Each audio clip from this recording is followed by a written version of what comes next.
I love RPGs. They've been my favorite video game genre for over a decade, and it was all sparked by, well, if we're counting MMORPGs, it was sparked by Star Wars Galaxies and City of Heroes. But my first well-crafted single-player RPG experience was Kingdom Hearts 2, if you count that.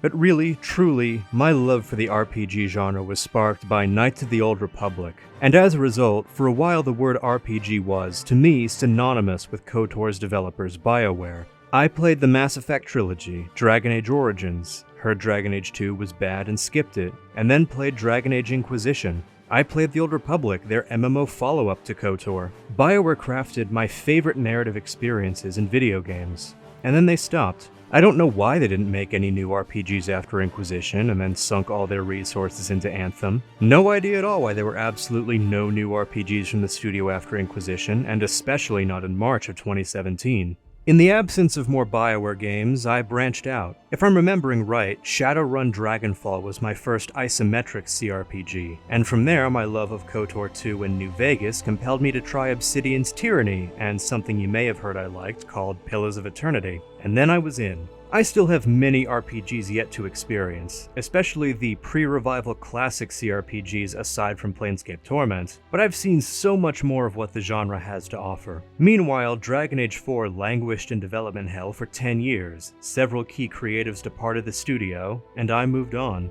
In the last 2 years, though, I felt spurred on by the release of the Mass Effect Legendary Edition to replay that trilogy as well as Dragon Age, and finally give a fair shot to Dragon Age 2. As I did, I fell in love once again, but at the same time, a thought kept nagging at me. BioWare never quite got it right.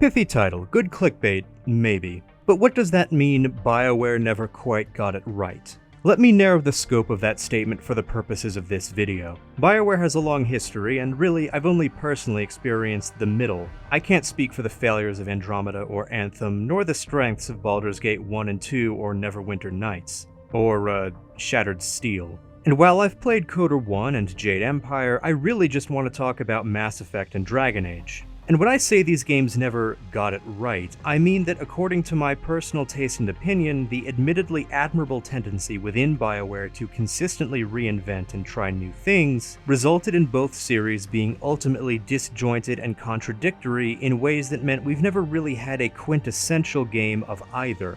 Never really had the Mass Effect or the Dragon Age game.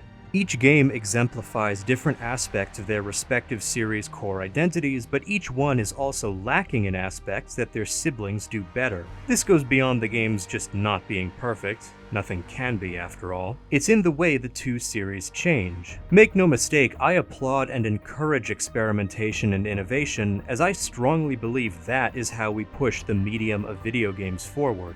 But narrowing our focus from the whole medium to these two specific series, we can see my own ideals challenged by the complications imposed on these isolated serialized narratives that keep abandoning unsuccessful experiments instead of refining and improving them. This will become clearer when I stop speaking in generalities, but just keep in mind that this is the lens I'm looking at both series through for this video. And that means there is a lot of substance to both that I won't have room to discuss here. Dragon Age does have an entry that comes close to being quintessential, and for that reason I'll start with Mass Effect.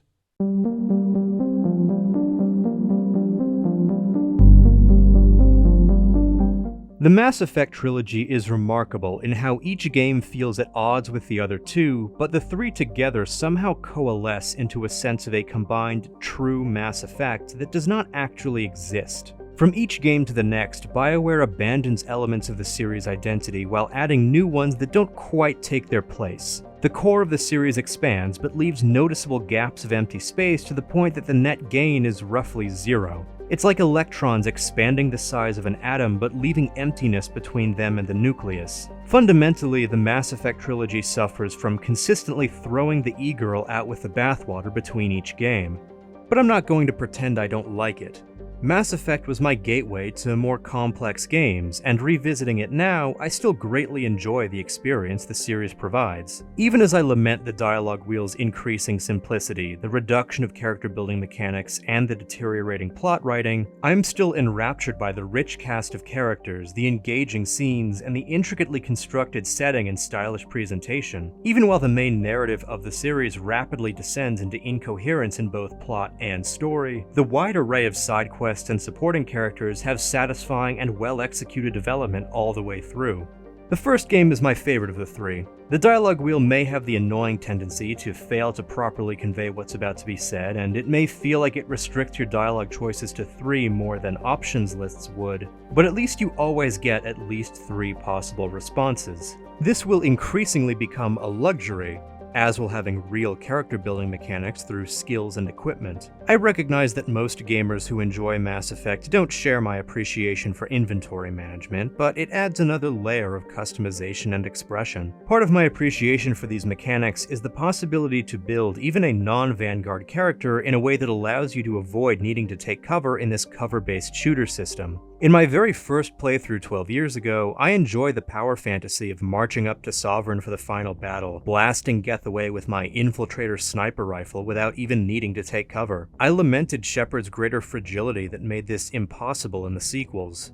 Impossible for any class aside from Vanguard anyway, and I had a lot of fun with that one for my Legendary Edition replay. This particular complaint is entirely driven by my subjective dislike of cover-based shooting, and I won't pretend otherwise. Let's move on. Despite Mako exploration not being great, with its janky controls and most of the planets being samey and empty aside from the exact same prefab mercenary bases every now and then, I'm among those who enjoy its presence as a way to make it feel like there is a galaxy to explore. There's a sense of freedom and wonder with the ability to land on these unimportant side planets and bounce and glitch your way across the mountains, even if it becomes quickly apparent that there's little point in doing so.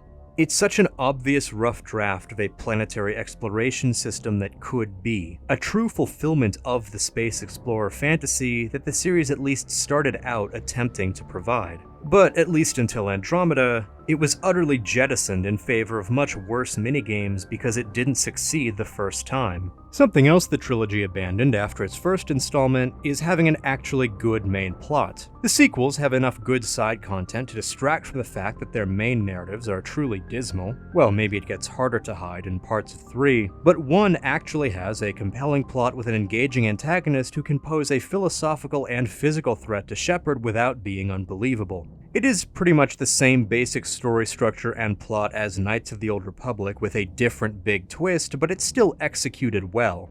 I'm going to be cribbing a few points from the late Seamus Young's trilogy retrospective because he articulated a lot of my own thoughts quite well, though he's much harsher on 2 and 3 than I am, even if I agree with his general points about them. In describing what makes the first game work, he identifies the plot as a quest for knowledge, an investigation into Saren and eventually the Reapers that pairs nicely with an exploratory approach to the rest of the known galaxy. He also posits the distinction between details-first and drama-first science fiction. Details first means fiction that places great importance on making sure the inner workings of its constructed world are consistent and plausible, with attention paid to world building and plots focused on scrutinizing how the world actually functions, or characters responding to those mechanisms. Drama first means emotion-driven, character-focused stories that can and will sacrifice strict logical consistency if doing so will benefit its emotional resonance. Star Trek is traditionally details first, Star Wars is traditionally drama first. Let's head off 3 possible misconceptions. 1. A details first story is not just about lore, it's not an encyclopedia. If it's a good details first story, it will still have characters and themes, they will just be rooted in the exploration and complications in the details the author may come up with. 2. Neither one is necessarily better than the other as a mode of story creation.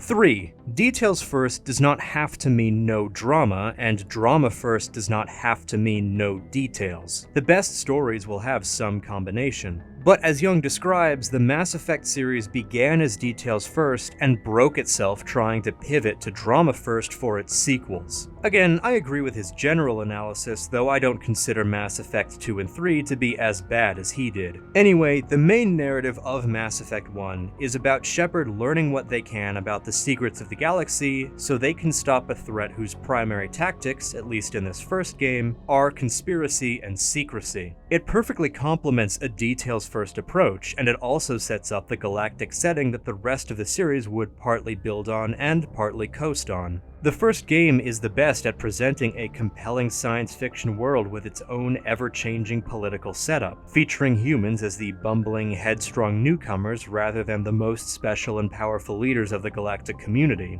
until 3. The main historical events we learn about, the Rachni Wars and Genophage, the Quarian and Geth War, and the First Contact War, are well defined and lead directly into the present day's narratives. It's this world that is able to carry the Genophage and Rannoch plotlines to successful resolution in Mass Effect 3. Saren and Sovereign have a strange place in the overall series. They are significantly stronger from a narrative perspective than the Elusive Man and Harbinger, but because their successors fill the exact same respective roles for 2 and 3, the good qualities seem to be imposed onto the lesser characters within the broader idea of Mass Effect.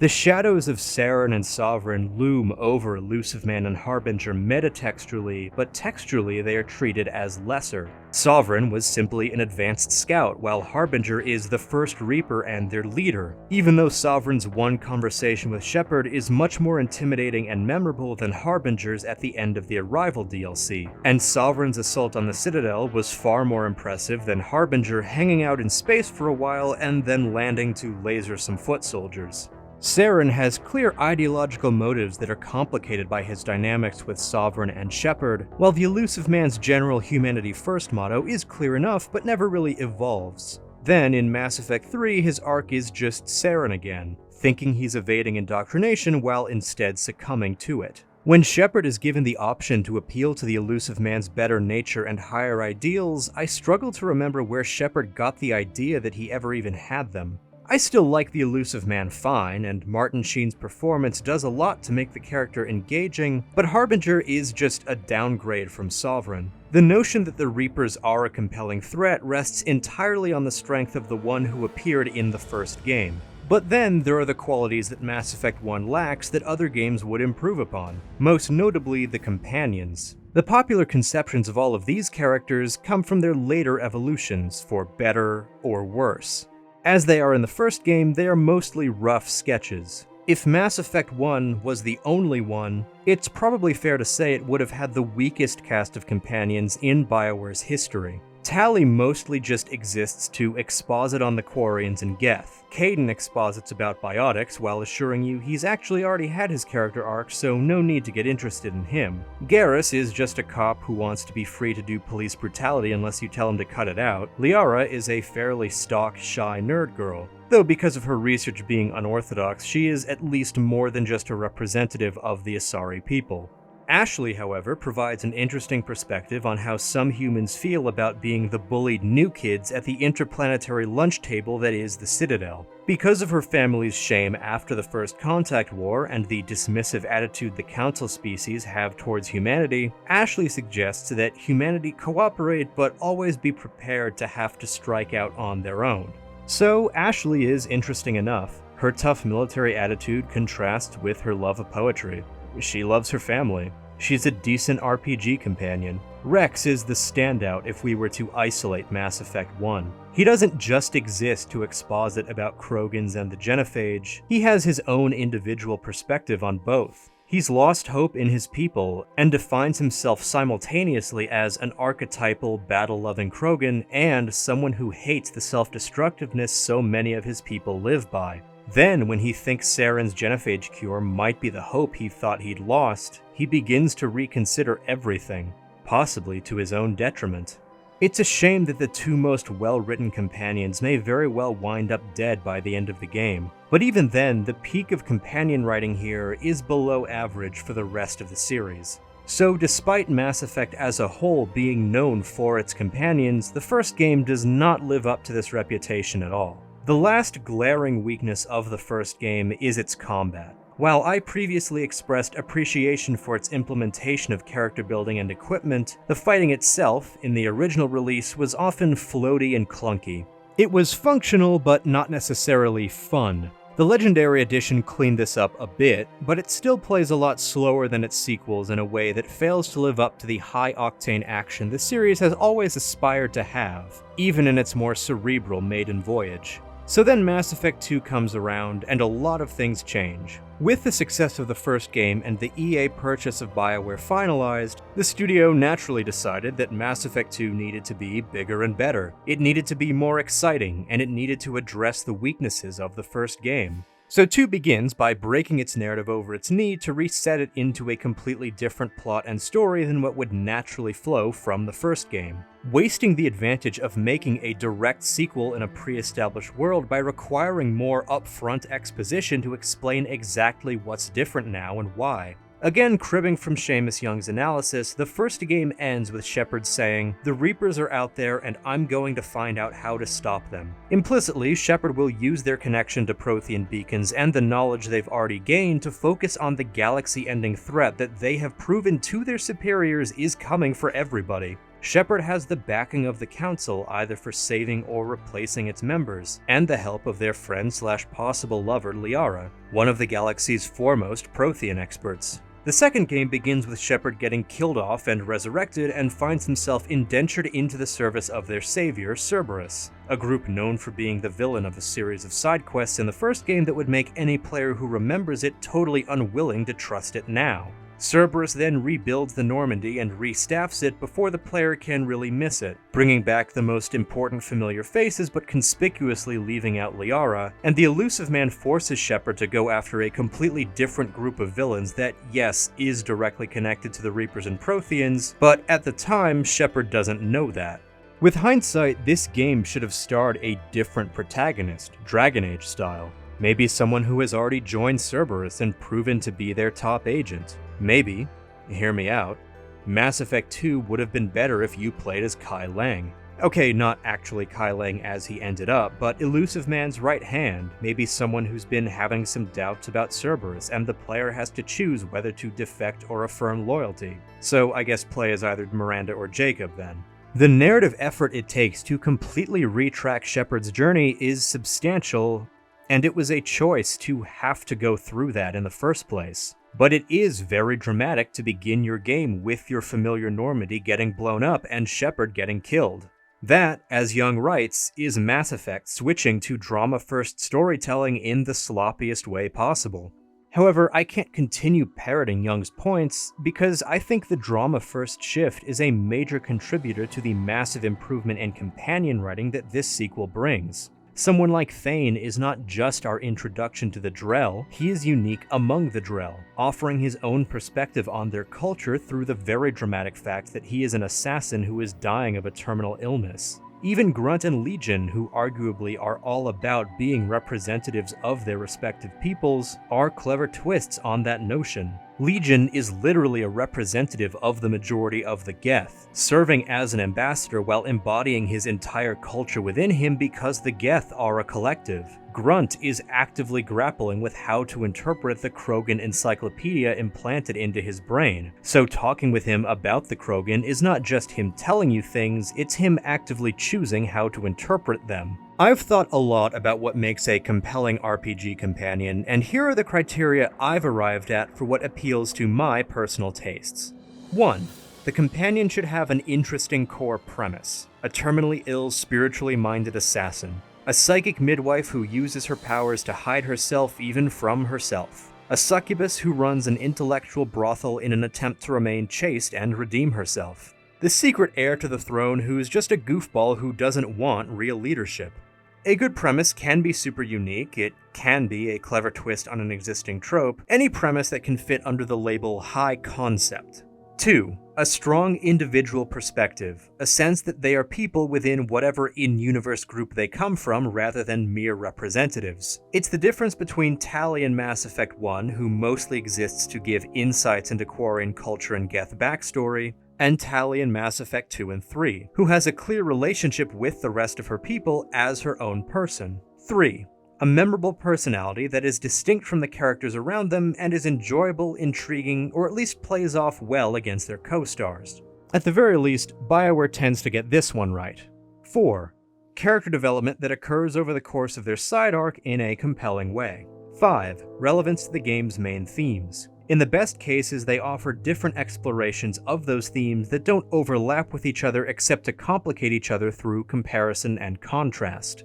6. Diversity. They have their own designs, they aren't easily mistaken for other companions. Almost too obvious to mention, and I don't know if there's any RPGs I've played that have failed to meet this one. There's a bonus criteria that's more a trait of the party as a whole than individual companions, but that would be clear dynamics with the other companions rather than feeling like everyone is only friends with the player while barely knowing each other. Mass Effect 2's party fits all of those main criteria, even the 5th, which I struggled for a while before I hit upon creators and created as a through line in the whole series that is well mirrored in the companion quests of this game. We can split the companions into creators and created. For creators, we have Mordin, Zaid, Garrus, Samara, Thane, Kasumi, and Legion. For created, we have Tali, Miranda, Jack, Jacob, Grunt, Morinth, and also Legion. Legion is complicated, and also the best one. In all cases, there is conflict between creators and created, with the creators facing betrayal, danger, or complications regarding what they've made, and the created experiencing abuse, disillusionment, or other pressure from their creators. Each side of this coin must come to terms with their own roles in their respective conflicts, most often facing the mistakes of the creator side. The created is usually wronged in some way, rather than being the instigator. Mordin, as a scientist, created an update for the genophage and has to deal with a former pupil, another creation of sorts, who has come to reject this old work. Garrus formed a vigilante group, only for one of his number to be captured and forced to lure the others into a trap, and now Garrus wants revenge. Zaid founded the Blue Suns mercenary group, only for them to turn on him. Samara is hunting down her creation, her serial killer daughter Morinth, who is motivated by a desire for hedonistic freedom as a rejection of her mother's efforts to wrangle her. Thane wants to make sure his son does not follow his example and become an assassin. Kasumi, well, this one is the flimsiest, but her old partner created a gray box of memories that, if hacked into, could mean very sensitive information falls into the wrong hands. She is, sort of, a co-creator of this gray box which could be misused by others. Like I said, she's the flimsiest. On to the created. Tali and Jacob both discover the misdeeds of their fathers, out of reckless desperation in the case of Tali's, or greed and evil in Jacob's. Miranda has already rebelled against her father and is fighting for her sister's freedom against his efforts to exert control. Grunt was also grown in a vat to be perfect, and has to come into his own through means his creator could never provide. Jack is a product of Cerberus's torturous training meant to forge her into a living biotic weapon. And then there's Legion. Legion is a Geth, one of the creations of the Quarians, but in his loyalty mission, he has to deal with the threat of Geth heretics, those who joined up with Sovereign in the first game, who could be considered the Geth's own rebellious children. The heretics want to brainwash all the other Geth onto their side, and Shepard has to choose if these heretics should be brainwashed back or destroyed. They can't be left alone, of course, but how should they be stopped? It's truly compelling, and also the moment where the Paragon Renegade morality system completely shatters under the weight of its own binary simplicity. The creations always, in some way, rebel against their creators. This is an inevitable part of life, the game says, perhaps its defining feature across species. In some cases, reconciliation is possible, while in others the question is only what response can truly result in justice. By contrast, when the Collectors are revealed to be creations of the Reapers by way of corrupting the Protheans, we see a creation that is entirely incapable of rebelling. The roiling conflict that nevertheless provide opportunities for growth among the companions have been suppressed for the Collectors. What the Reapers create have no opportunity for disobedience, for independence. They created the mass relay system specifically to limit the free development of the galaxy. Whatever problems our companions may have, the fact that they exist at all is a sign of life worth fighting for against the emptiness the Reapers bring. The Reapers stop this inevitable part of life by hollowing out the Protheans and turning humans into goo to build them into another Reaper. Maybe there is more to the collectors than I first thought, but they're still not very interesting beyond this. They're drones without personality whose interesting qualities are codex exclusive. If Harbinger wasn't just the catchphrase machine with the cool voice that he is, then maybe the thematic point could have really been driven home. Even so, the game boasts a great cast full of interesting characters at a level the first game never managed for its party, and the entirety of this game is about gathering and getting to know these companions. The central narrative with the collectors is bad, featuring bland antagonists doing bad things we barely see to people we don't know until the very end of the game, and a lot of the Shepard works for Cerberus now plot point is pretty forced. But that barely matters when all of that is really just an excuse for the real narrative experience, the episodic personal arcs of the companions. The weakest links are Miranda, Jacob, and Zaid. Zaid is enjoyable because of his performance, and I like having a companion you can just decide is too much of a loose cannon to keep around, but there isn't much to him beyond, "I killed a man with a toothbrush and a spatula, bloody wacky stuff, Shepard." Jacob is likable in the moment, but forgettable after you stop playing. He could have been a better mouthpiece for the good side of Cerberus. He could give reasons for Paragon Shepard to feel more comfortable working with them, but he never says much more than "Cerberus gets things done," to which a sole survivor Shepard should say, "Yeah, like deliberately feeding my entire squad to a thresher maw, you idiot." Miranda is so close to being truly well-rounded, but there's a huge gap in her arc where her reaching the conclusion to turn on the elusive man should be. For the entire game, she defends her boss and Cerberus to Shepard even after you do her loyalty mission, but if Shepard decides to betray Cerberus and blow up the collector base, Miranda is completely behind him. Why? Because her loyalty switch is flipped to loyal? I'm pretty sure it happens regardless. The biggest weakness of this game's cast is the lack of real relationships between most of them. Aside from stray interjections here and there, a scene where Jack and Miranda argue, and one where Tali and Legion do, the companions mostly keep to themselves. They hang out in their rooms, staring out their windows or doing calibrations or whatever until Shepard comes to talk to them. It really undermines the feeling that you're building a team when most people are just friends with Shepard but strangers to each other. Jacob and Miranda have a pre-existing dynamic, as do Garrus and Tali, and there are those argument scenes, but I have no idea what, say, Mordin and Samara think of each other, or Grunt and Jacob, and so on and so on. Banter lines are too sporadic to cement such things. And then there are core elements of the series' identity that Mass Effect 2 abandoned even as it brought us its improved cast. The biggest loss was in-depth character building and role-playing mechanics. Whereas Mass Effect 1 often limited dialogue options to 3 choices, now there's regularly only 2, including the very first choice in the entire game. Some may have found the inventory in 1 clunky, so now in 2, only Shepard can get armor parts, and they don't impact stats that much. This is a matter of preference, but getting gradually better gear like in 1 gives more of a sense of progression and growth in power than we get in 2. It tickles the number go up part of the brain, and nerds need that tickled in video games so they don't go out and make crypto scams instead. And the inability to give your companions gear also restricts that avenue for player expression. You just get a couple of predefined alternate skins. I will say that a lot of the armor you can get into does look cooler than 1, so at least there's that.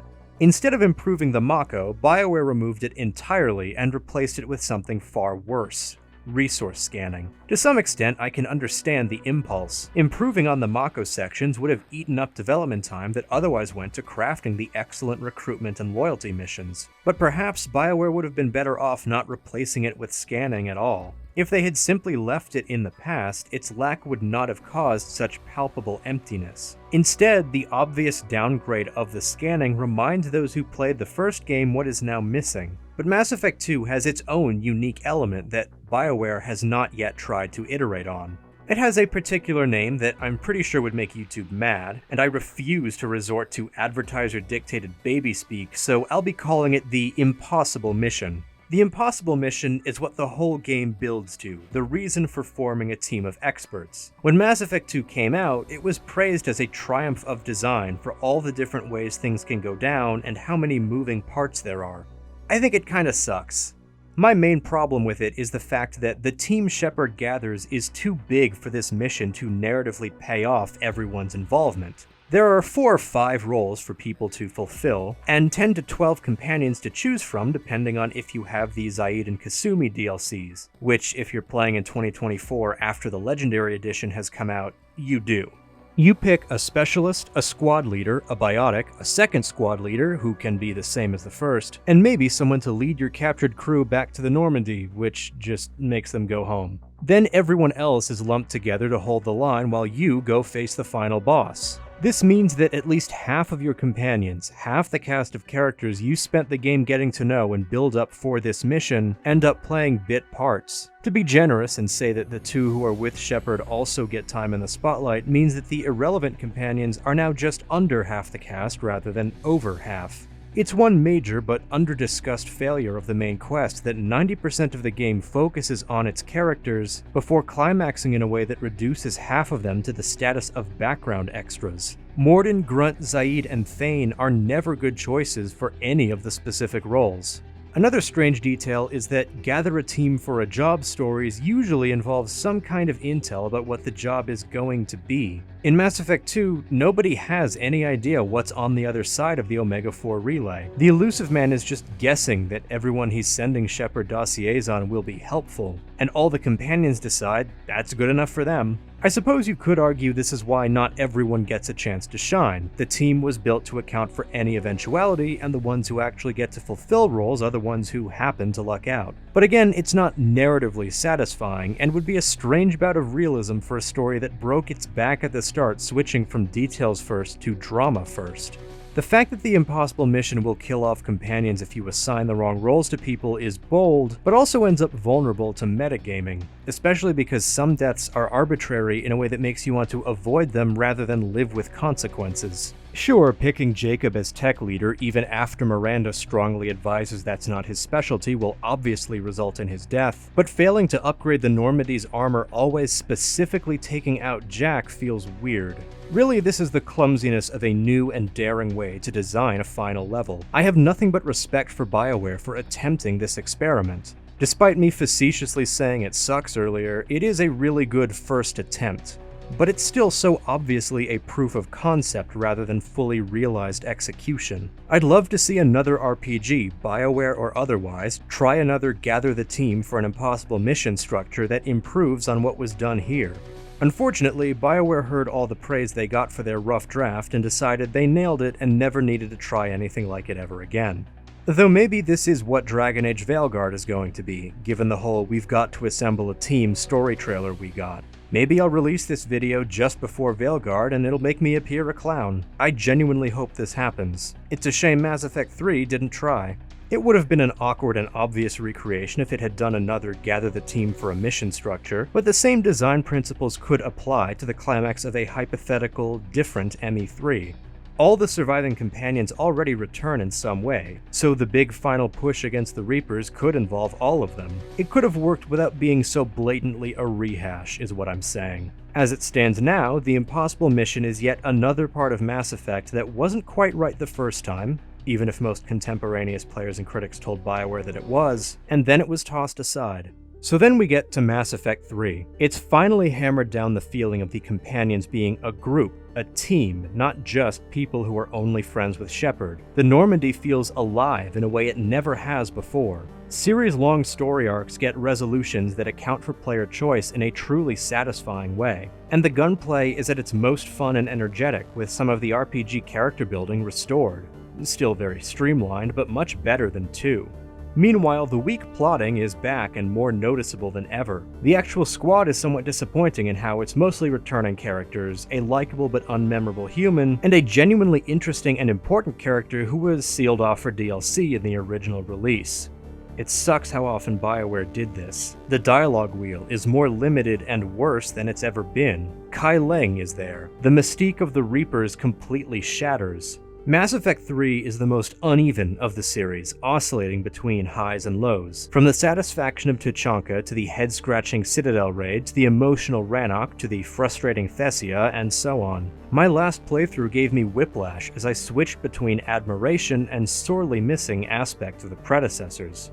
Now, when I say this game has the best companion interactions, I don't just mean the best banter while out in the field. That may be one of the worst ways to develop companion dynamics because they can be random, unreliably triggered, or just fail to give attention to anyone not with you. They're fun when they happen and digging into them reveals a lot, but insufficient on their own because there's always so much in banter compilations on YouTube that you've missed. It can lead to a snowball effect where you take companions you like and they get banter to make you like them more, so you stick with those companions and don't tend to get to know the others. Honestly, as jarring as it might be in Knights of the Old Republic 2 to return to the Ebon Hawk and be met with a barrage of short companion vignettes you unlocked while you were away, at least you don't miss out on them.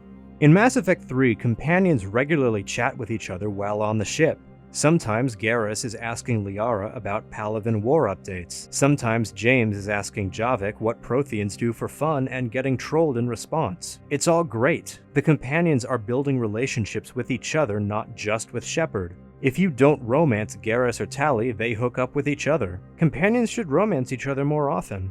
This is turned all the way up to maximum in the Citadel DLC party, where so much of the fun is seeing the groups of characters chatting with each other with minimal involvement from Shepard. Jack and Miranda's dynamic actually gets to develop beyond one argument, hooray! This alone is prominent enough to make the whole game worthwhile, but it helps that the resolutions to the Rannoch and Genophage plotlines are also quite good. Sure, it's disappointing that the Geth abandoned their unique Gestalt consciousness in favor of all individualizing just like everybody else, and it's also silly to fight a Reaper on foot, but aside from that, Rannoch is good. In both instances, the history of galactic politics that have been built up since the first game evolve and resolve in ways that incorporate previous player choices without using single, obvious, in-the-moment decisions. To make peace with the Geth and Quarians, you don't just need to have a high reputation score. You need to have made decisions all along that keep certain level heads alive, smoothed over differences between Tali and Legion, and independently presented each side with reasons to avoid fighting that aren't immediately obvious. You had to have made decisions indicating peace and reconciliation long before this single moment. The sheer variety in how these storylines can resolve depending on who is and isn't alive is staggering. If Rex survived Mass Effect 1 but you decide not to cure the Genophage, he will figure out your deception and attack you. But if Reeve is in charge and you don't cure the Genophage, he's not smart enough to notice.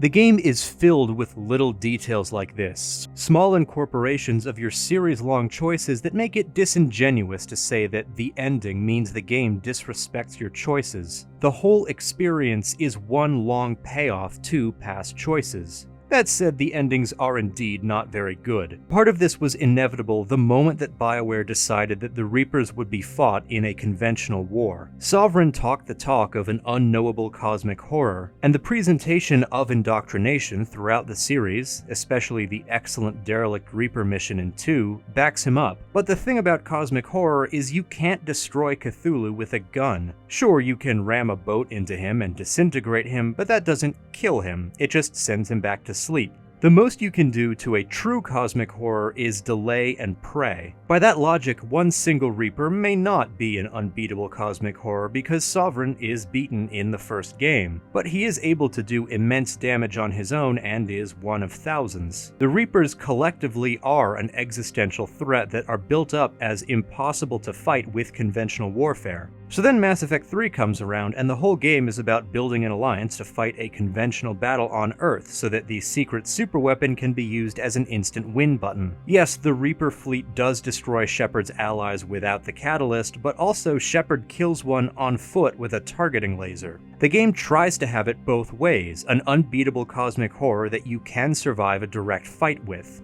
It's the exact same problem Game of Thrones ran into the moment the White Walkers were fought in open conflict. Sure, the Long Night ends up being only one night, but if the story wasn't to end in everybody dying, then there was no other way it could have gone. The stakes are just too high. The villains are too powerful to lose in any way that isn't a narrative cheat that winds up undermining them. That's what happens when you pit action heroes against cosmic horror. Either the villains win and slaughter everyone, or the heroes win anticlimactically with a magic instant win condition. If BioWare wanted to earn the ability for Shepard to face the Reapers in open conflict, then in the second game, and probably the third as well, they needed to show the whole galaxy learning from Sovereign's body and figuring out weaknesses, reverse engineering stronger shields and weapons, and learning more about the Reapers. Instead, Cerberus is the only entity in 2 really doing anything to research how the Reapers function, and they certainly don't share what they learn with anyone afterwards. The rest of the galaxy has their heads in the sand, and there's no reason to think that anyone has become more capable of fighting a whole armada of Reapers than they were when Sovereign nearly destroyed the entire Citadel defense fleet. There was no way to avoid undermining the cosmic horror side of the series as soon as the narrative choice was made that the Reapers would, in fact, reach the galaxy and invade.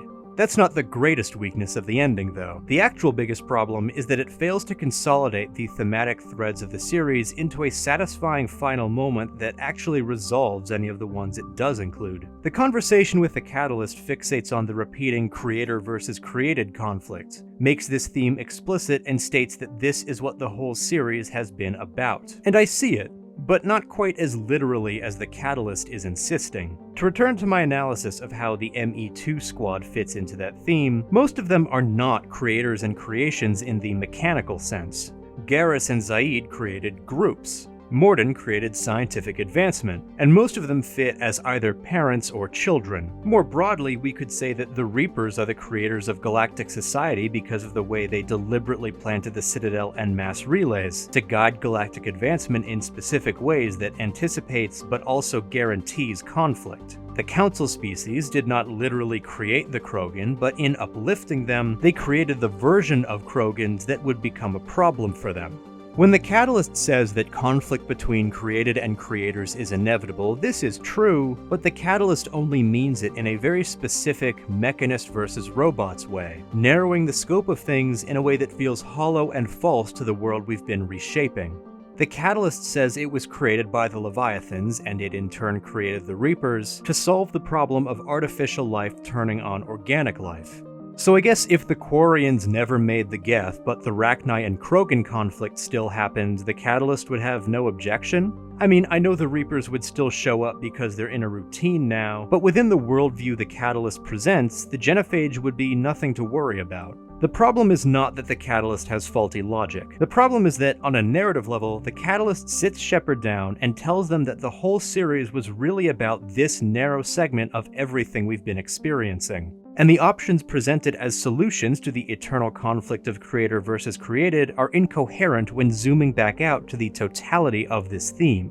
If creation means more than just robots, and the choices at the end are meant to be the answers to the question, what do we do about the inevitable conflict between creations and creators, then how exactly does synthesis in any way address the causes of the Genophage, or Thane accidentally inspiring his son to become an assassin? Synthesis non-consensually rewrites the bodies of every organic and synthetic being in the galaxy to be cyborgs. So if we were to extrapolate this onto the dynamic of, say, parent and child, as is so often done elsewhere in the series, this means what? The best way for Miranda to escape her father's abuse is for both of them to become each other? Maybe in a vague sense of the way forward is mutual understanding, but this doesn't really click as a good metaphor for that.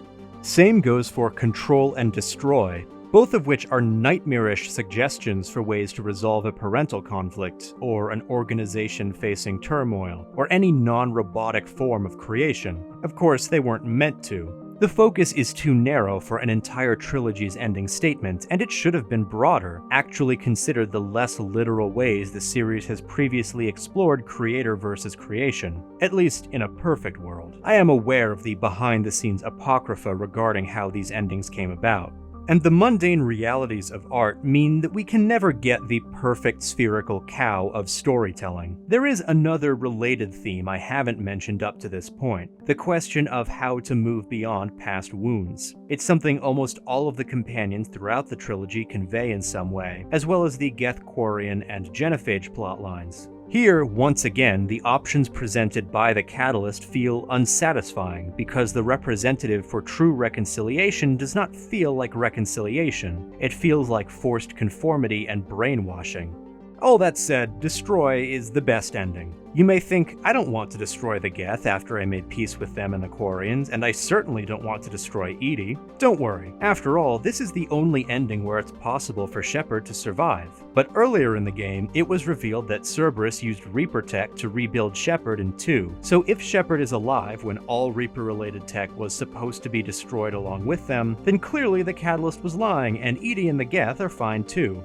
But back to positives. Aside from companion interactions, individual characterizations are also excellent. Except for Ashley, who's gone from one of the best written to one of the worst. Liara, on the other hand, surprised me quite a bit with how much I like her here. In 1, she's a cute, shy nerd girl trope who's likable enough and provides a particular naivete within a group mostly made of hardened veterans, but is not very interesting beyond this. In 2, she's just a completely different character in a way that barely lines up. Sure, her personal war with the Shadow Broker gives a plot explanation for her shift to a ruthless underworld player, but it doesn't feel honest to who she is just 2 years earlier, especially for an Asari, whose lifespans are measured in centuries. I'm also uncertain that a socially awkward archaeologist has that many transferable skills to what's essentially a gangster. 3, on the other hand, strikes the perfect balance, and retroactively helps cement her 2 portrayal as an overcompensating mask. In 3, she's tough, but still genuine and vulnerable. She's dutiful and has a ruthless side, but her awkwardness pokes through often. It's the version I wish she always was, finally a multi-dimensional character. I wish she felt like one character with a consistent arc instead of 3 with the same name. With the trilogy complete, I find replaying it all to be a weird experience. In each game, I find myself at least partially distracted, missing some prominent feature that I know exists in one of the others. If we had the plotting, exploration, RPG mechanics, and lore handling of 1, the companion writing, cinematography, and bold experimentation of 2, and the companion interactions, choice incorporation, and gunplay of 3, we might get pretty close to the Mass Effect game.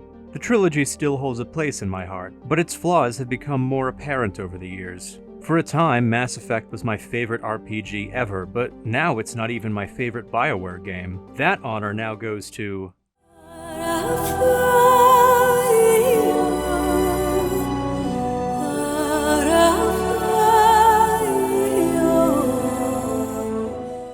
Dragon Age has a similar pattern of reinvention and abandonment as Mass Effect, but unlike its sibling series, that reinvention has itself become part of the series' identity. Some of each game's elements are still missed while playing the others, though in my opinion, Dragon Age Origins is the closest this era of BioWare came to truly reaching the full potential of what any single game is trying to do.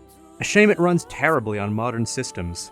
But first, why did BioWare think the name was a good idea? The subtitle Origins is one of the go-to cliché subtitles, especially indicating prequels, and was already at that point in 2009. When I first heard about it, I thought it was a prequel to some other game I didn't know about. But no, the subtitle Origins is meant to highlight the Origin system, the 6 different possible prologues before every player character gets funneled into Ostagar. Why not call it something else if it was necessary to give a subtitle to the first game anyway? Dragon Age Blight, Dragon Age Grey Wardens, I don't know. The Origin system itself is quite good. It's admirable how well it manages to balance the ability for players to define their character while also giving them a set backstory. Normally this seems like one or the other, blank slate for full player expression like Fallout New Vegas, or defined background in a way that necessarily limits what the main character can be, like Fallout 4. Despite the Origin system giving each possible warden a specific family and group of friends, making the protagonist voiceless and referring to them by title rather than the last names that each one is in fact assigned, still creates the blank slate feeling.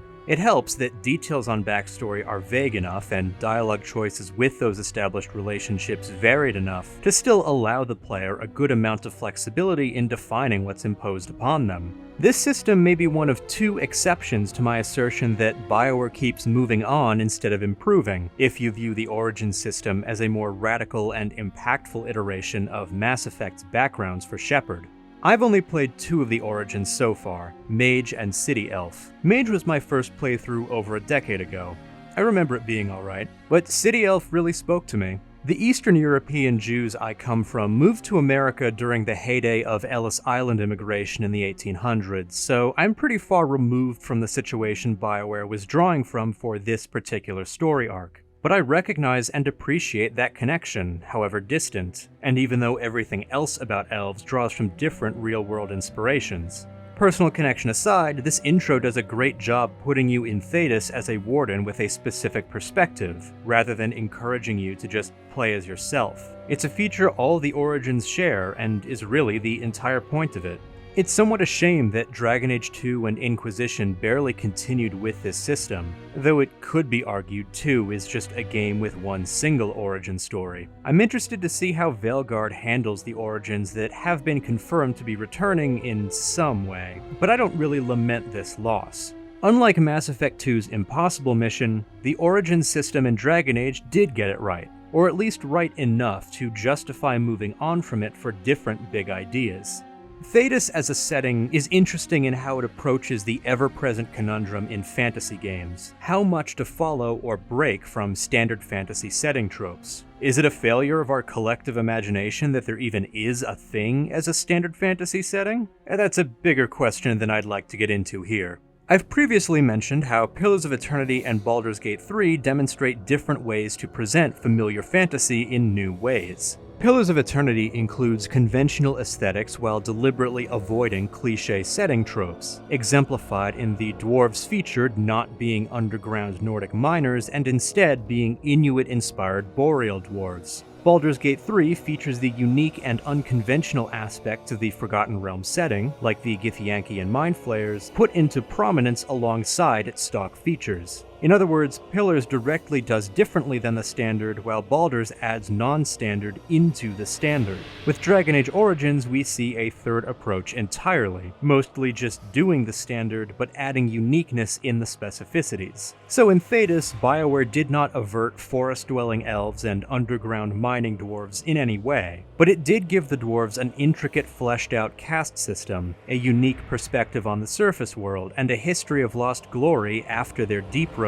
fell to Darkspawn. It gave the elves a nomadic, persecuted role in the world, and lost glory of their own after the Veil came up, the Veil itself being one of the more genuinely unique setting concepts. Both species also feature well-defined cultural differences between those within their own societies and those more integrated with humans. Thedas even has orcs, but returns them to the Tolkien concepts of being corrupted, fallen versions of other people, rather than a species unto themselves like they became in Dungeons & Dragons or World of Warcraft-inspired works. That's not to say the Darkspawn are only throwbacks to Tolkien's original orcs, as rather than serving as metaphors for the industrialization of warfare, they are a plague, capable of infecting and transforming others and regularly surging in the form of blights. Thedas, especially in Origins, is deeply conventional, but adds complexities and creative spins to these conventions. This is arguably the most common approach in fantasy media. For that reason, it's one that I am frustrated by at the same time as I appreciate it. The first time I played the game, I was outright bored by the Darkspawn just being orcs but zombies, and the archdemon who leads them just being a big dragon instead of having a more out-there monster design.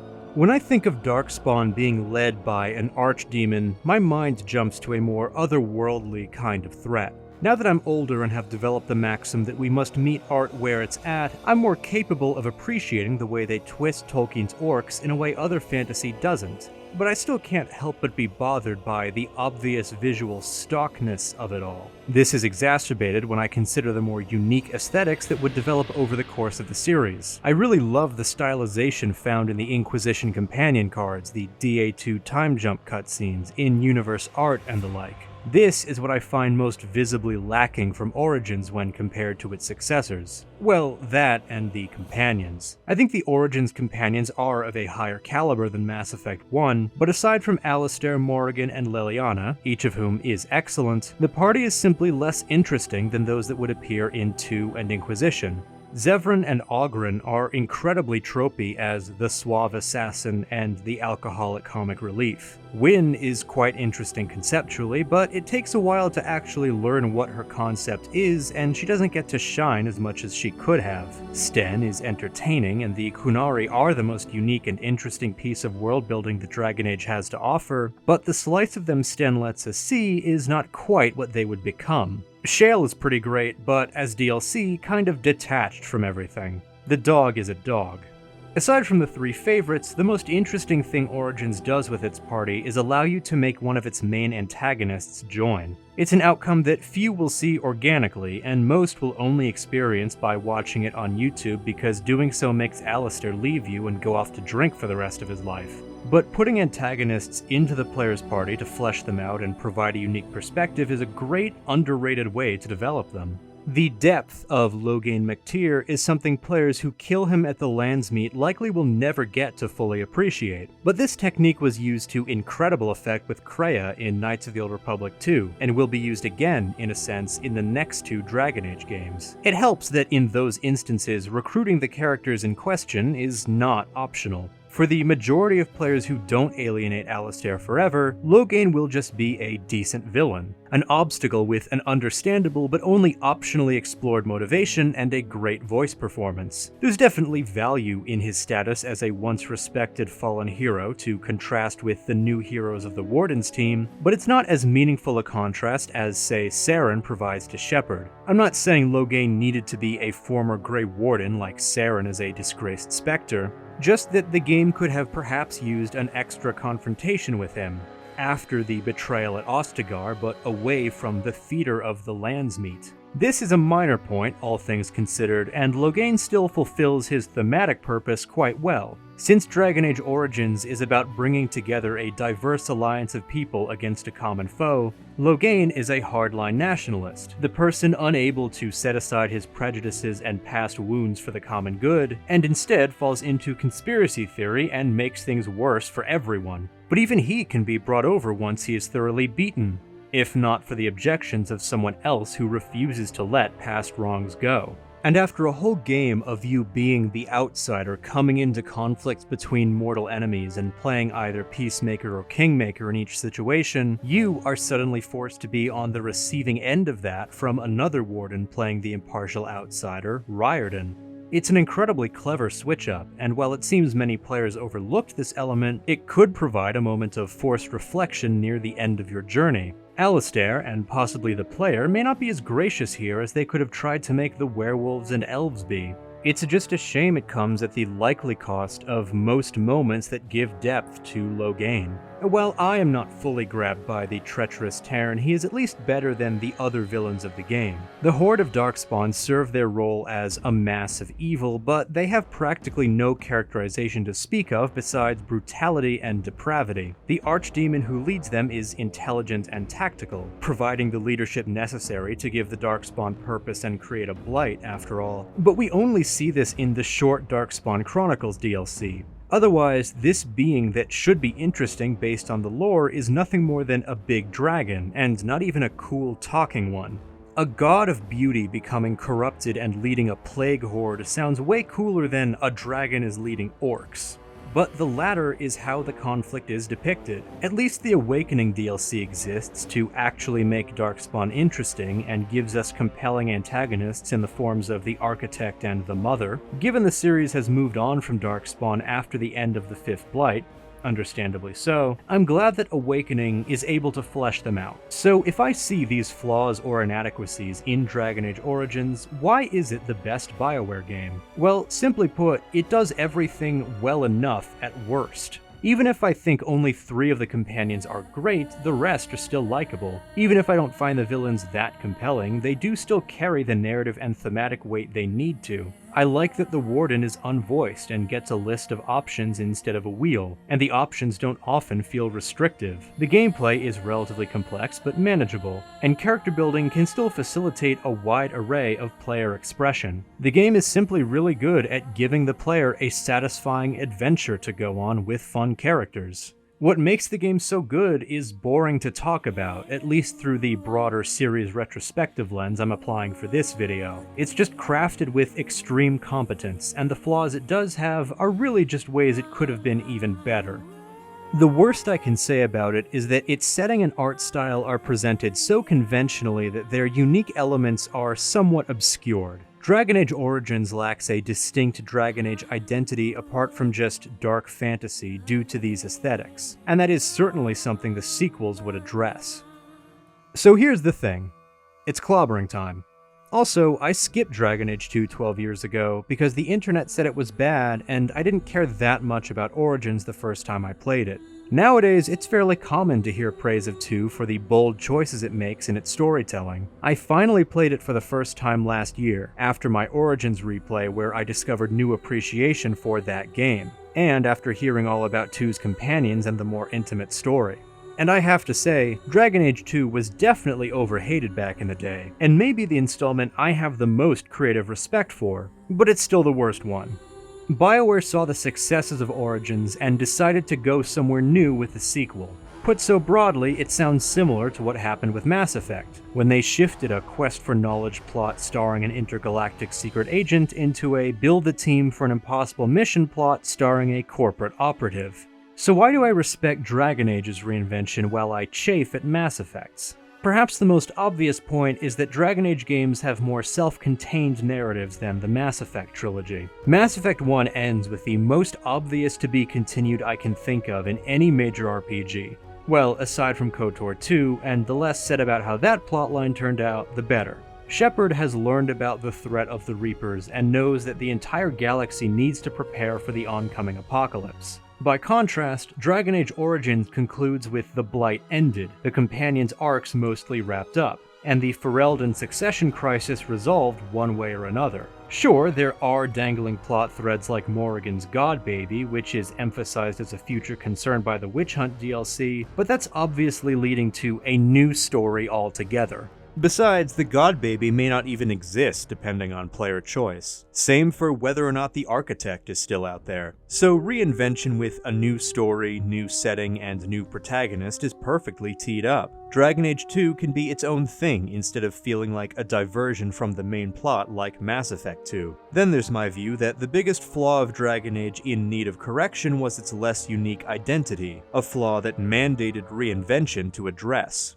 Mass Effect 1 had clunky gameplay, lackluster companions, and bare-bones planetary exploration. That could all have been addressed without a huge redirection. And lastly, but most subjectively, the experimentation of Dragon Age 2 is simply bolder and more interesting than Mass Effect 2's. Dragon Age follows up its kingdom-spanning epic to save the world with a smaller-scale series of adventures, starring a ragtag group of misfits in one city over several years. Dragon Age 2 is the story of Hawke and the people they gather around them, trying to survive in a city plagued by crisis and institutional rot. It's about these people growing together, about Hawke gaining prestige but losing their family. It's about the flaws in systems of power, sowing the seeds of chaos with the potential to bring everything down. It's also very clearly a rough draft that didn't have time for refinement.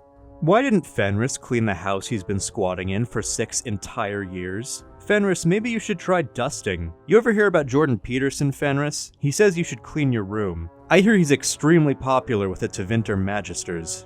Rats will scream for 48 hours, and while that rat is screaming, all the other rats scream. That's nothing. I've been screaming for 3 months. Dragon Age 2 simply did not have the development time necessary to really fulfill its ambitions, even considering its smaller scale. While setting the whole game in the city of Kirkwall was a good way to keep things contained, the fact that the plot progresses over the course of 7 years makes the lack of visual change in the city noticeable and jarring. Hawke moves houses, Aveline gets new armor once she becomes guard captain, and romancing someone may give them a red accessory, but that's pretty much it for observable changes over time. The one exception is the Kunari camp being locked off after, you defeat them. I wouldn't expect major remodeling projects or anything, and it may be realistic for a medieval fantasy city built out of a huge fortress to look the same for a long time, but in art, such static presentation implies little time passing rather than almost a decade. If all the lines describing time passing changed years to months, I honestly don't think the story would be that affected.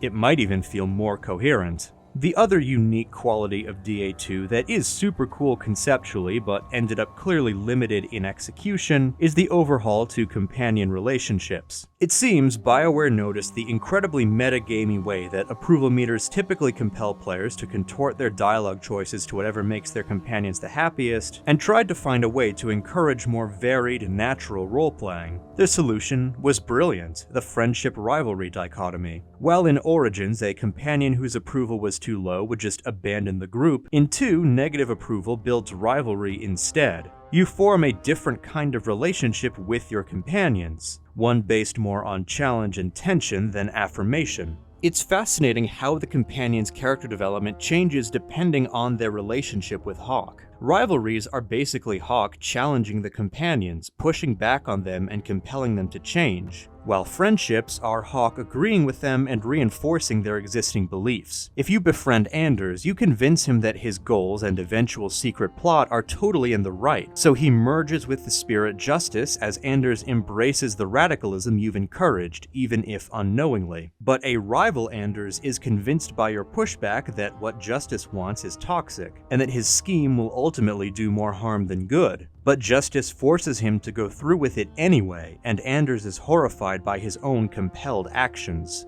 From a certain perspective, befriending a companion may mean you talk them out of full personal growth. There is, unfortunately, a fatal flaw in this system. Friendship and rivalry points are on the same meter. It's an either-or situation, and playing organically will likely result in accidentally locking yourself out of at least one companion's full arc, because you weren't all the way nice or all the way mean to them. If, for example, you play as a mage who hates slavery and wants all people, mage or otherwise, to be free, you have to be very particular about when you bring Fenris along, because he hates when you're pro-mage, but loves when you're anti-slavery. So you could easily end up stuck at having net zero relationship with him because your friendship and rivalry gains canceled each other out. If you want to complete all your companion relationships one way or another, you still need a guide.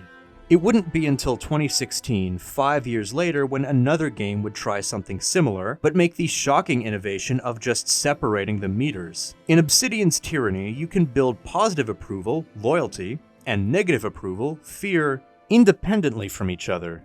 And it's so much better. But the notion of friendship means affirmation and rivalry means challenge was not brought over. That is still exclusive to Dragon Age 2, to this broken version of a system that BioWare chose to abandon for Inquisition instead of actually fix, despite this being one of the best mechanics ideas in the entire franchise.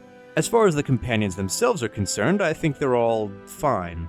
I know they're beloved by the game's fans, and I can't really think of anything wrong with them, but they didn't grab me like the 3 standouts of Origins or most of the companions in Inquisition. They fulfill my criteria for good RPG companions, and they have good dynamics with each other as well. By all rights, I should love them, but I just like them okay.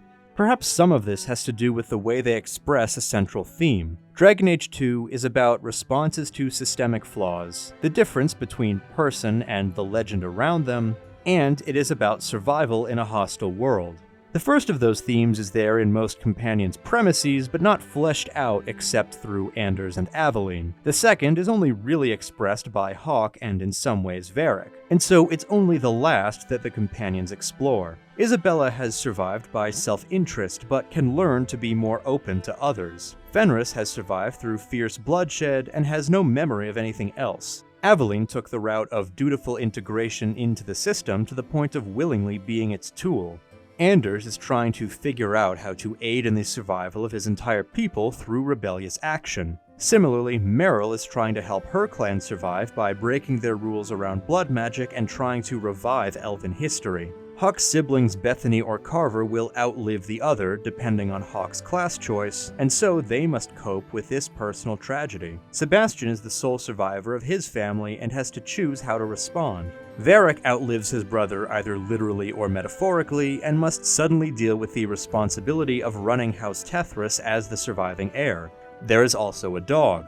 While the survival theme is clear, and ties in well with Hawk's story as a Ferelden refugee trying to figure out how to make a life for themselves in Kirkwall, it's also something that probably applies to every single other companion in every single other RPG in some way. You could similarly describe each of the companions as outcasts and outsiders and draw a theme from that, but this too applies to most other RPG companions. Same for the ever-reoccurring theme of how can we overcome past trauma or mistakes. That doesn't mean that the DA2 cast is a poor execution, not by a long shot. I just, for whatever reason, don't think about them much. I wish I had a better explanation, but this is why objective art criticism is a fool's pursuit. Sometimes the vibes don't match, and there's nothing more to it. But I had previously praised this game for fleshing out one of its principal antagonists by making him one of the companions you journey with, and making him an actually main companion instead of an optional endgame one.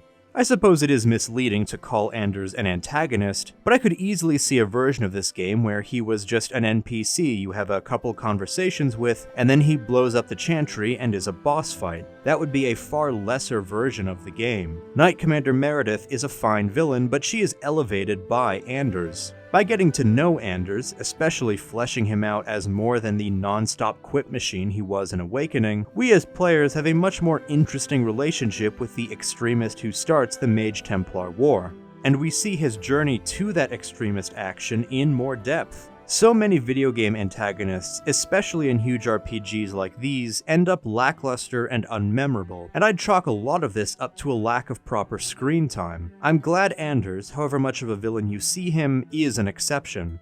The Arashock is fairly effective as well. I'll touch on his impact on world building shortly, but for now, I'll note that he serves as a good foil to Hawk as another outsider, but one who cannot get along with the city he finds himself in. And as the outsider with no interest in playing nice, he can be brutally honest about the corruption and flaws within Kirkwall's power structures, even if his solution is to invoke a totalitarian society to replace it. He's well written, and it's great that we get to know him through several conversations before we have to fight him. There are certainly ways to view the Arashock plotline as xenophobic, if you focus on the ways the Arashock refuses to integrate within the city and maintains a hostile relationship with the rest of it, until he outright calls for invasion to bring it under his own culture and values. However, the game resists that interpretation as best it can by portraying the intolerant citizens of Kirkwall as antagonizing the Arashock, and deliberately provoking this reaction from him. If Sister Patrice hadn't been such a bigot, perhaps the Arashock would not have attacked, becoming the threat she had prejudicially assumed he already was. And the chaos in his wake directly causes a power vacuum that leads into the situation in Act 3. This is the most successful instance of the game telling a story of change over time, where the cause of the Arashock's attack has the effect of Meredith taking the chance to acquire more power for herself. Finally, it feels like an organically changing world. What brings this game down the most is, unsurprisingly to anyone familiar with it, the gameplay and the lack of variety in combat and dungeon crawling. Maps are reused, encounter design relies on spawning in new waves of useless grunts, and everything feels padded. This is well-trodden critical territory, so I don't feel compelled to go more in-depth here. Suffice it to say that a game that suffers from tedious gameplay and poor encounter design is not going to be one that fully lives up to the promise of its unique narrative ideas. For whatever reason, again, perhaps just inexplicable personal preference, the trash fights in a third-person game like Dragon Age 2 feel much more tedious than those in something like Pillars of Eternity to me. I suspect it's in the complexity of enemies, or lack thereof, and the greater likelihood that a tough fight in Dragon Age 2 is just going to mean enemies have more health, rather than, here's two high-level monks who will teleport to your squishy casters and spin-kick them into the sun, good luck. And this is unfortunately not something that Inquisition will fix. That said, some of the mage spells are satisfying to use. Perhaps the biggest contributions to the series as a whole were the move towards a more distinct art design and the expansion of Thetis' more unique ideas. This is the game that introduces the slender, less human-like design for the elves, and Flemeth's Dragon Queen outfit, and it uses the mural and tarot card artwork more extensively. I had forgotten an early version of this was actually in Origins because it was only there for like 30 seconds at the very beginning. 2 develops this and introduces elements of it into the actual game's design, and it will end up peaking with Inquisition.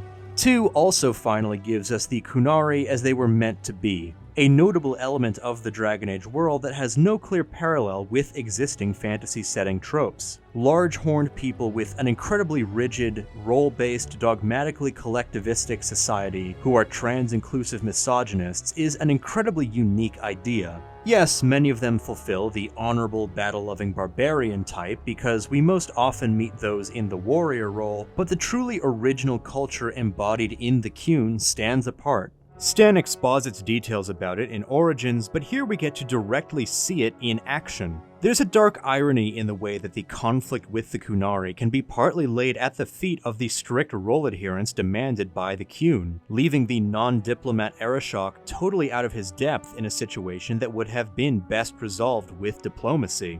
I'm glad BioWare decided to give so much focus to the Kunari now that they felt they had the technical capabilities to do them justice, because it helps Thetis come into its own as a setting. Come to think of it, all 3 acts of Dragon Age 2 feature unique aspects of the Dragon Age setting. The one that's not centered is the Fade, the Spirit Realm, a uniquely Dragon Age realm of magic and demons heavily influenced by thought and belief, but always presented as the standard video game floating chunks of ground in a void type of otherworld, and better fleshed out by Solus and Cole in Inquisition. It's still present here, of course, and the corruption of the spirit justice into vengeance is key to Anders' arc, but it's not given the spotlight. But for what we do get, Act 1 centers the deep roads, the underground highways of a fallen empire absolutely infested with darkspawn, a constant reminder to Dwarven society of the threat the creatures pose even when the rest of the world is free to forget them. Act 2 features the Kunari. Then, in Act 3, the focus shifts to the Mages and Templars, and the politics of the Circle of Magi. This was already the most original version of the classic fantasy tropes present in Origins, and here it is front and center. The series plotline of Mages and Templars has drawn a lot of comparisons to X-Men, in the sense that we're meant to see an oppression allegory, but the rules of the world make the persecuted people legitimately dangerous. And so perhaps the allegory fails because real gay people, or black people, or Jewish people, or what have you, can't actually summon lightning with their minds and lose control of these powers. I understand this completely, but the way I prefer to think of such story elements is not to draw direct comparisons, but to stress test your values with a more extreme hypothetical. If gay people could shoot lasers out of their eyes, would it still be wrong to hold essentialist hatred for them? Yes, the answer is it would be wrong. Do you think that a horrible system like that of the Templar Order, prone to abuses of power and actively enforcing dehumanization that often causes the problems it's trying to prevent, is wrong on principle, or can it be fixed? Dragon Age 2 is a beautiful mess, but a mess nonetheless. Its overhaul of the approval system was brilliantly conceived but fatally flawed. Its narrative is wonderfully intimate but can also come across as unfocused and uninteresting, and its choice to take place in one city over time is hampered by the lack of real visible change. So of course, all of this was jettisoned after the game was widely hated on release and BioWare didn't even attempt to return to several good ideas that could have used more time in the oven. To some extent, this was inevitable. The way the game ends with the beginning of the Mage-Templar War makes a larger scope for the next game fairly well telegraphed, so even if 2 had succeeded in its ambitions and been well received, it would have gone back to a larger scope for its follow-up. But it's a shame that Inquisition would abandon as much as it does. That's not to say Inquisition is bad. When I replayed it earlier this year, I was quite surprised how much better it held up than I was expecting. Much of the narrative and the companions are excellent, and the game has a particularly prominent central exploration of faith that the Inquisitor has a nice variety of ways to engage with. But then there's how BioWare once again fails to get it right, most flagrantly with its pivot to open-world game design.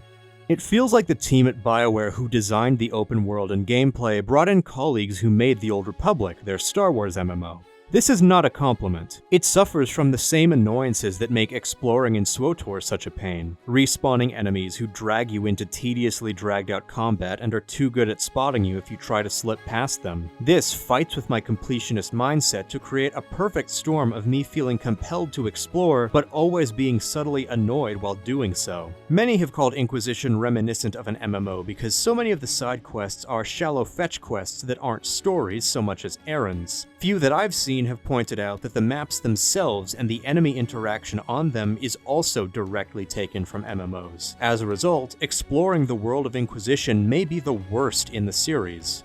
The world building in Inquisition may be the best in the series. The work begun in 2 to forge a unique Dragon Age identity is escalated greatly here. The culture of Orlais is finally fully depicted, and through it the culture of Ferelden is better defined by contrast. When it's actually possible to explore without being swarmed by wolves, the regions are nicely varied and dotted with interesting lore tidbits. I also like how the loading screens pull up random codex entries, making even the casual players more likely to interact with the codex as a whole and therefore learn more about the world.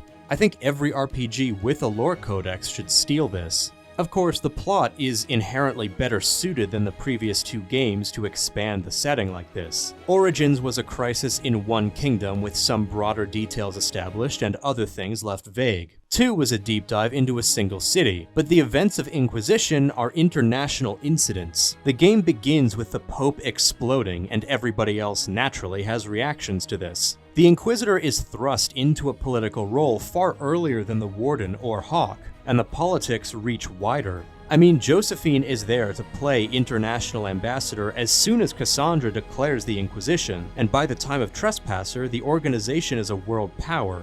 So, of course, the details of Orlais, and even places like Antiva and Navarra, are more relevant. The greater focus on faith and how Thedas cultures use it is another way the world is clarified. Sure, the Chantry has been a major part of the setting the whole time, but until this game, I felt much of its usage was mere flavor, an insert religion here that lacked specificity. In Origins, I know that the Chantry exists and people worship the Maker and Andraste, but in Inquisition, I feel it. The Chantry's influence is widespread, not just the personal inspiration for Leliana and Sebastian, or the focus of a single arc in Origins before fading into the background again. Inquisition is about faith, more overtly than its predecessors are about their ideas. The Inquisition is a religious army, and the player has to choose how devout their Inquisitor actually is. The main antagonist is a cult leader attempting to fashion himself into a new god while simultaneously confirming a key Andrastian myth. Each companion holds their own particular dogma that guides them in some way.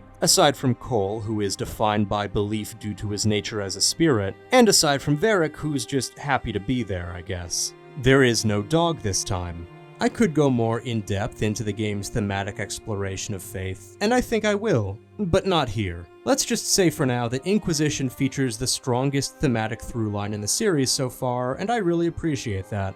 Additionally, the monotheism of the Chantry helps Thedas stand out from generally polytheistic fantasy settings. Though yes, the elves, ancient Tevinter, and arguably dwarves are polytheistic. And with Inquisition's focus and elaboration on the Andrastian faith, the series' identity is further cemented. Funnily enough, it's similar to the treatment of the Darkspawn in Origins, in that it's a Tolkien-esque fantasy setting that is finding a way to stand out by going back to what Tolkien actually did that most of the other works he inspired moved away from. Tolkien crafted Middle-earth from a Catholic perspective, and as such, its cosmology is monotheistic. The demigod-like figures of Gandalf and Saruman are really angels, and Sauron is a fallen angel. There is only one real god there, but Lord of the Rings does not center the theological institutions of Middle-earth. And so, Dragon Age, returning to the roots of Tolkien-esque fantasy to create the Andrastian faith, manages to be fresh and unique rather than simply iterative. Unfortunately, the story does not sustain its initially strong handling of faith the whole time. The Inquisitor begins the game a victim of circumstance, suspected by everyone of killing the Divine until they help seal the breach and all the witnesses get a vision of who they think is Andraste herself saving the Inquisitor. Suddenly, the suspected criminal is thrust into the role of revered savior, while Cassandra and Liliana declare an inquisition, breaking free from the Chantry in the midst of its succession crisis. There's something quite sinister and opportunistic about the Inquisition in the first act while it's operating out of Haven. The pre-Inquisitor, when they're just called the Herald of Andraste, has no choice in helping out, and if they're anything other than a warrior or rogue human, they are part of a group that has had a fraught history with the religion they're now forced to champion. But during that time, they're mostly treated as a mascot for the Inquisition, while Cullen, Liliana, Cassandra, and Josephine work more behind the scenes to build up the organization's power base. You can talk to Mother Giselle about the old Inquisitions, and she confirms that, much like in our real world, the term Inquisition has a history of pain and atrocity associated with it, further casting doubt on the decision to revive it. The interplay between faith and pragmatic power plays, which again I don't want to get too much into right now, ends up being remarkably compelling. However, things simplify once Corypheus attacks Haven, the Inquisition finds Skyhold, and the Inquisitor is finally coronated official leader of the group. The Inquisition stops feeling so sinister, and the story assumes its final form as a classic good versus evil narrative. There are remnants of the sinister undercurrent, and the Inquisitor can consistently deny the notion that they are any kind of divine savior the whole way through, but it ultimately feels more like flavor than a substantive part of the story. Even in Trespasser, which you can begin by agreeing that the Inquisition should come to an end, you still mostly get dialogue implicitly or explicitly believing the organization should remain, and viewing those suspicious of it as ungrateful. The flaws exposed about it in this DLC come more from its vulnerability to outside espionage from the Kunari and the Dreadwolf, rather than anything internal, which could have been more engaging. I can see the narrative straining to continue but also break away from the bold choices in Dragon Age 2, a game more willing to directly challenge the power structures it depicts. Inquisition was made to steer away from what was perceived to make 2 so disliked, hence the Inquisitor being more of a power fantasy figure than Hawk, and the sinister undertones of the Inquisition gradually being downplayed so you can be the ruler of a righteous world power. But again, there are remnants of unease. Solus is a key advisor to the Inquisition, the one responsible for guiding it to Skyhold, a useful companion in battle, and also the best villain of the series so far. The player forges a personal relationship with him, whether positive or negative, and while he hides the truth of his identity and motives, he does not hide the truth of his personality. If you're friends or lovers by the end of the base game, he still holds you in high regard in Trespasser. This is what I've come to see as key to a successful twist villain, consistency in characterization, so the last-minute switch-up doesn't feel like a brand new character has been introduced. It's part of why I love the first season killer in Lord & Miller's The After Party. Without spoiling, let's just say the relationships they have established before the reveal are so genuine that it directly leads to their downfall, and it's great. Back to Inquisition, Corypheus is a less successful villain, which is unfortunate because he's the one most visible in that role until the post-credits scene. He serves as a theoretically compelling foil to the Inquisitor, but in terms of characterization, he has nothing beyond generic supervillain grandiosity and a couple genuinely cool lines. Beg that I succeed, for I have seen the throne of the gods, and it was empty. We barely get to know his personal philosophy, or have any real sense of why his use of faith to assemble followers contrasts with the Inquisitors. And while I do enjoy the fact that after he attacks Haven, the entire rest of the game is him losing ground as you foil his plots one by one and he gets increasingly pathetic, this does diminish the intimidation factor significantly, to the point that the final battle feels more like a mercy killing than a truly epic finale. But Solus brings it back. For some, the revelation he was just using the Inquisition to clean up his own mess before planning a different apocalypse plot might save the entire game. The foreshadowing of his true self is expertly executed and adds a lot to a second playthrough. It's cool how you get approval for asking questions because he likes you expressing open-mindedness or intelligence, but he panics and you lose approval if you catch him in an inconsistency with his provided backstory. I like the rest of the companions in this game too. Like 2, they all meet my criteria, with some fun scenes like the Wicked Grace game showing several playing off each other at once for my bonus criteria. I think there's just more layers to the Inquisition team than Hawk's or the Warden's entourages, at least when talking about the party as a whole. Even the less likable ones have strong perspectives on the events around them that can be appreciated for what they add to the narrative. As far as RPG mechanics go, I like it more than 2's, as it's a clear increase in complexity and expressibility. Equipment can change your companion's appearances again, and while the dialogue wheel is still there, it feels quite a bit more expansive, with regular moments of choosing between 4 or 5 tone-based options that feels almost like a distant prototype to the Pillars of Eternity disposition system. If we have to live with a dialogue wheel in an RPG, I'd rather it be Inquisition's. Well, also I'd want the Adam Jensen Deus Ex style full response text when you highlight an option so you know for sure what you're saying. But that on top of what Inquisition does. This is the second of the 2 instances of BioWare trying to improve specific ideas rather than abandoning them that I've observed from this era of the studio. Aside from that, I like any RPG that lets you make a stupidly broken build, like my last playthrough as a champion warrior who was able to solo dragons because her guard never dropped and her To the Death ability helped her keep her damage up. And I'm grateful in general that Dragon Age has never simplified its role-playing mechanics as severely as Mass Effect did, even if it also never went as complex as Pathfinder or even Baldur's Gate 3. It's just a shame that after Origins, the actual process of fighting enemies ended up plagued by tedious damage sponges. I've come to appreciate all the Dragon Age games a lot more than I used to, which was a pleasant surprise after getting into denser RPGs. It's a generally more successful series than Mass Effect, at least so far, but it still keeps falling just short of the true greatness I can see within reach.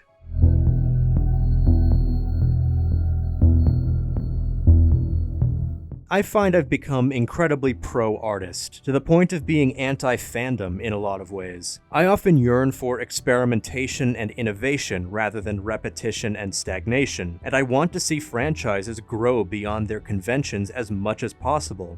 I want more Star Wars Visions, not more Clone Wars, more Andors, and even Acolytes done better, rather than more Mandalorians or Thrawn Trilogy rehashes. So why did I just spend a feature-length movie's worth of time complaining about how BioWare kept changing too much? Well, first, I'd say I was observing more than complaining, but you might call that an excuse. I hope I've made it abundantly clear that my problem is not with the constant change, but with the fact that the changes are so consistently imperfect attempts that do not get refined. As a result, I feel a sense of incompleteness from both series, to varying extents for each game. The shifts within Mass Effect feel more egregious than those in Dragon Age, because the Dragon Age games are clearly their own stories that lead into each other by way of in-world consequences, while the Mass Effect Trilogy is a single story that keeps interrupting itself. It's less of a problem for Dragon Age, yet I still feel a version of the series-wide incompleteness that I do with Mass Effect, because its first and best entry is also the most generically fantasy and least uniquely Dragon Age. And each new idea added to the series after was an incomplete version of what it should have been.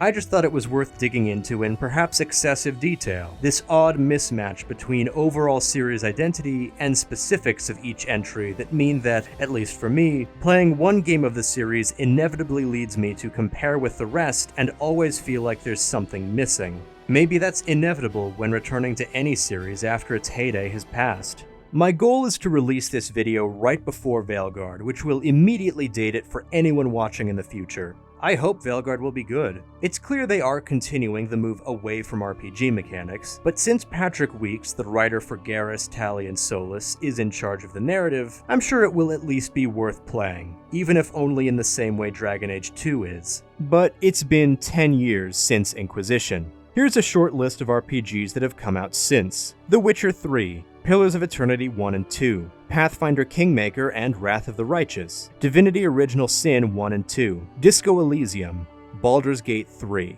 Ever since Mass Effect 1, ever since Knights of the Old Republic 1, BioWare has been working hard to streamline RPGs, simplify their mechanics, and chase cinematic storytelling. But many of those games I listed proved there is still an audience hungry for real RPGs, and Baldur's Gate 3's monumental success proved that the trade-off BioWare chose to make long ago between RPG elements and flashy presentation does not need to be made anymore, if it ever did. Veilguard may prove to have been a relic before it's even come out. There's no chance Veilguard could make any changes in response to Baldur's Gate 3, and the gameplay previews have shown that it has continued the series' development into narrative action rather than RPG. But BioWare is no longer the king of RPGs. Its choices no longer reflect on the prospects of the entire genre. The pressure is off. Veilguard can just be another game.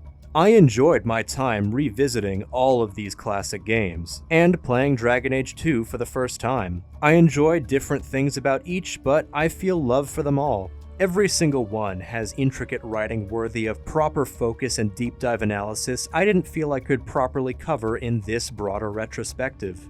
I'm sure Veilguard will be the same, even though I'm also sure it will be somewhat lacking. Maybe I'll find it's moved entirely away from something that appeals to me. If so, I can only say, so be it. Maybe I'll still find it interesting enough in its good and bad to occupy my mind for a time, or maybe I won't. And then I'll move on, like a witch of the wilds. Also, when that first Veilguard trailer came out and people were criticizing it for not feeling like Dragon Age because it felt marvelly and quippy, I have to ask, have those people replayed any of those games recently? This era of BioWare is at least as quippy as Marvel. It's joking time.